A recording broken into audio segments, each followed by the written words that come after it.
वला तक़रबुज़्ज़िना, और ज़िना के करीब भी ना जाओ। आज की वीडियो में इंशाल्लाह हम नौजवानों पे बात करेंगे, क्योंकि वो सबसे ज़्यादा इस चीज़ का टारगेट हो जाते हैं। अमेरिका में हर 68 सेकंड में एक अमेरिकन का रेप होता है। अमेरिकन इसलिए कहा जा रहा है कि वहाँ तो औरतों और मर्दों किसी के साथ भी कुछ भी कोई भी कर सकता है। लेकिन सोचने की बात ये है कि रेप कहा जा रहा है। एक ऐसा मुआशरा जहाँ ज़िना करना एक शहरी का बुनियादी हक है, वहाँ पर रेप की बात कैसे आ गई? मगरबी मुआशरे में जब ये नासूर बहुत ज़्यादा फैला, तो उन्होंने मुसलमानों को भी बहुत प्लानिंग से इस दलदल में डाल दिया, और हमने भी लिबरल होने और मॉडर्न होने के नाम पर इस चीज़ को एक्सेप्ट किया, और आज हम रो रहे हैं। हम सब जानते हैं कि इसकी रीज़न क्या है। सबसे पहले तो को एजुकेशन है। अगर को एजुकेशन यूनिवर्सिटीज़ में होना ही है, हमारा बजट नहीं अफोर्ड कर सकता कि हम मर्दों और औरतों की अलग-अलग यूनिवर्सिटीज़ बनाएँ, तो कुछ चीज़ें थी जो पहले होती थीं, तो उनकी वजह से यूनिवर्सिटी का माहौल भी पाक रहता था। जैसे लड़कों और लड़कियों को अलग-अलग बिठाया जाता था, उनकी सीट्स इकट्ठी नहीं हो सकती थी, प्रोजेक्ट्स अलग-अलग करना होते थे, लड़के का लड़की से बात करना मायूब समझा जाता था। लेकिन अब तो काया ही पलट चुकी है। अब तो आप किसी यूनिवर्सिटी में जाएँ तो आप इमेजिन नहीं कर सकते कि ये मुस्लिम मुल्क की कोई यूनिवर्सिटी है।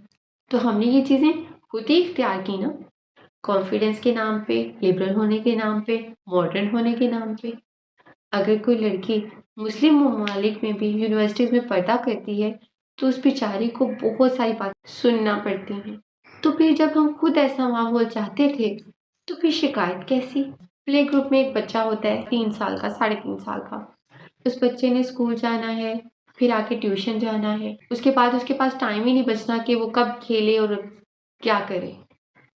लेकिन जैसे-जैसे उम्र बढ़ती जाती है, कॉलेज में पहुँचता है और फिर यूनिवर्सिटी में पहुँचता है, तो वो बिल्कुल फ्री हो जाता है। फिर उसका एक ही काम होता है, क्लासेस बंक कर देना और मोबाइल का इस्तेमाल करना।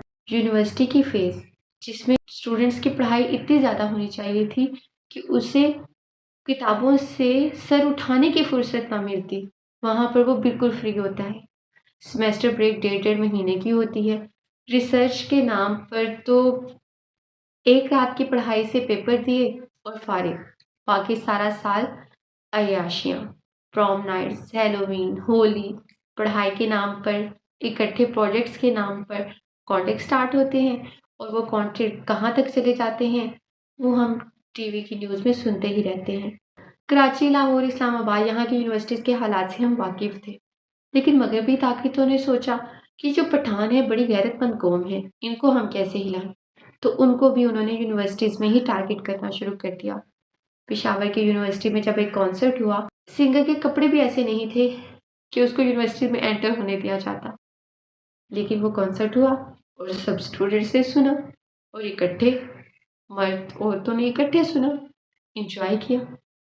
तो उस कॉन्सर्ट के बाद क्या हम इमेजिन करते हैं कि सब स्टूडेंट्स ने, मर्दों ने, लड़कियों ने, लड़कों ने इशा की नमाज पढ़ी होगी और वतर पढ़ के सोए होंगे? ऐसे तो नहीं हो सकता।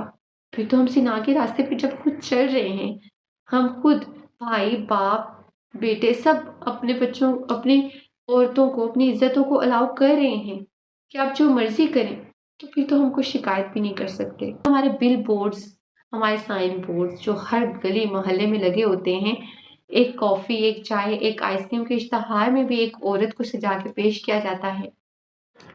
ये चीज़ भी ज़िना के करीब लेकर जाती है। अपनी निगाहों की हिफाज़त करें तो आप इस रास्ते से बच सकते हैं।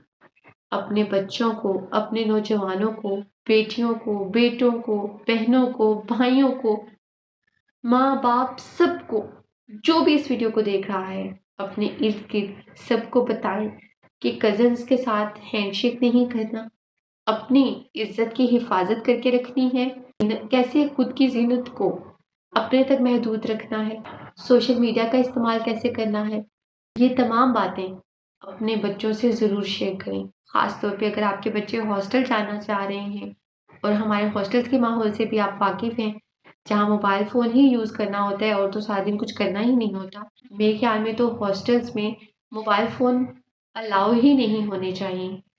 एक पीटीसीएल ही हो जहाँ से कोई भी अपने पेरेंट्स को कॉल करे تو یونیورسٹیز میں زنا کو بہت حد تک قابو کیا جا سکتا ہے، کیونکہ جو بچے ہوتے ہیں ڈے اسکالرز وہ تو اپنے گھر جاتے ہیں، وہاں پھر بھی کوئی ماں باپ نظر رکھنے والے ہوتے ہیں، لیکن ہاسٹلس میں تو بچہ آزاد ہے، جو مرضی کرے، اپنے بچوں کی حفاظت کریں، نظر رکھیں۔